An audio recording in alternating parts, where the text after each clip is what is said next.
സൗദിയിൽ സ്കൂളുകളിൽ എനർജി ഡ്രിങ്കുകൾക്കും ശീതള പാനീയങ്ങൾക്കും നിരോധനം ഏർപ്പെടുത്തി. വിദ്യാഭ്യാസ മന്ത്രാലയത്തിന്റേതാണ് ഉത്തരവ്. സ്കൂളുകളിലെ ഭക്ഷണ വിതരണം സംബന്ധിച്ച പുതിയ മാർഗനിർദ്ദേശങ്ങളും പുറപ്പെടുവിച്ചു. പ്രൈമറി, അപ്പർ പ്രൈമറി തലങ്ങളിൽ ചായയും കാപ്പിയും വിതരണം ചെയ്യുന്നതിനും വിലക്കുണ്ട്. സൗദി വിദ്യാഭ്യാസ മന്ത്രാലയമാണ് ഇത് സംബന്ധിച്ച പുതിയ നിർദ്ദേശം രാജ്യത്തെ സ്കൂളുകൾക്ക് നൽകിയത്. സ്കൂൾ വിദ്യാർത്ഥികളുടെ പോഷകാഹാര നിലവാരം ഉയർത്തുന്നതിനും ആരോഗ്യപ്രദമായ സമൂഹത്തെ വാർത്തെടുക്കുന്നതിനും ലക്ഷ്യമിട്ടാണ് തീരുമാനം.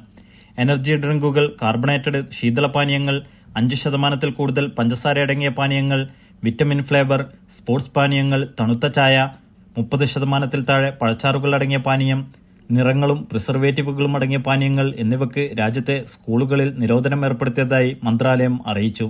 പകരം പ്രൈമറി തലത്തിലെ വിദ്യാർത്ഥികൾക്ക് 1500 കലോറിയും സെക്കൻഡറി തലത്തിലെ വിദ്യാർത്ഥികൾക്ക് 2000 കലോറിയും പോഷകം ഉറപ്പാക്കുന്ന പ്രകൃതിദത്ത ഭക്ഷ്യപദാർത്ഥങ്ങൾ സ്കൂളുകളിൽ ഉറപ്പുവരുത്തുവാനും മന്ത്രാലയം നിർദ്ദേശം നൽകി.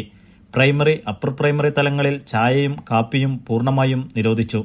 സ്കൂൾ ക്യാന്റീനുകളിൽ ജോലി ചെയ്യുന്ന ജീവനക്കാരുടെ മെഡിക്കൽ പരിശോധന പൂർത്തിയാക്കിയിട്ടുണ്ടെന്ന് സ്കൂൾ അധികൃതർ ഉറപ്പുവരുത്തണമെന്നും മന്ത്രാലയം ആവശ്യപ്പെട്ടു. Naushad Irikkur, media 1, Dammam.